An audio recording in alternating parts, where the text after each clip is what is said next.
Step one to rappelling is you have to approach the cliff and then turn around. Step two, you gotta widen your stance and kind of sit back into the harness a little bit. Step number three, after you're turned around and you've got weight on the rope, you back up to the edge and let go.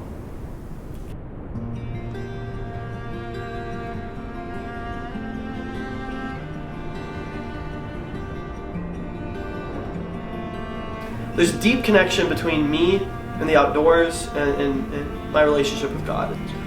Growing up, my mother's parents, my grandma and grandpa, they live in southwest, western Colorado, the western slope.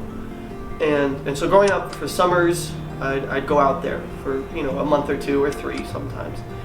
As a child, Grandpa and I would be camping up on these places, and Grandpa would like to do this thing where there'd be food, but he wouldn't necessarily tell me. And so he'd be like, we have to catch supper tonight.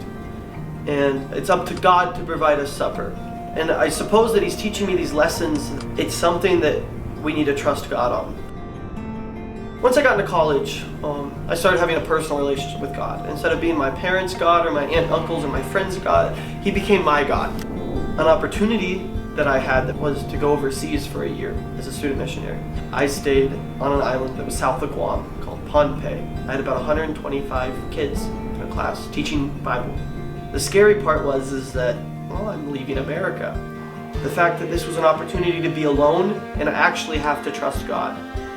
One thing I learned in Pohnpei is that I took the time to trust God, and God did not let me down. New Beginnings Ranch is not quite a summer camp, and it's not quite like a retreat ranch, but it's somewhere in the middle. And they host camps for young adults, and it's a place where young adults can confront the outdoors and they get to address God directly. My first experience at MBR was a lot of fun. At that time in my life, I was 13, 14, and we go up and we explore the mountains and we go rappelling. I was so terrified of it. I felt God's presence at this camp. After my experience overseas, I saw that I wanted to show other people how to trust God. I wanted God to continue to use me. And I thought no better way to do that than to work at this summer camp that I experienced when I was young. They had offered me a job as activities director and camp ranger. I got the opportunity to go up there and to share and show people how much they can trust God. One of the main activities that happen at MBR is rappelling, where we take kids and we lower them over the edge. But the reason why we do that is not for the thrill.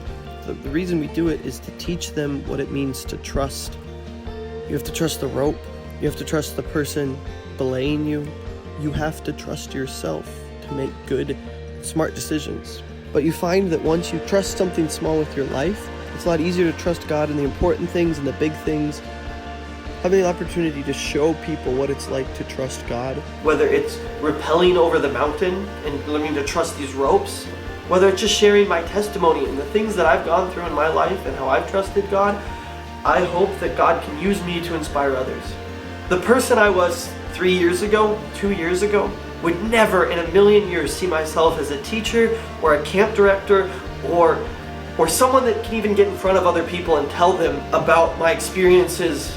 He's able to take me to these places that are beyond what I could understand. I know that if I trust God with the big things, He will absolutely take care of the small things. I think you should come to MBR. Why? Because look at this. This is beautiful. This is the prettiest thing you've ever seen. And guess what? God made it. And that's pretty cool.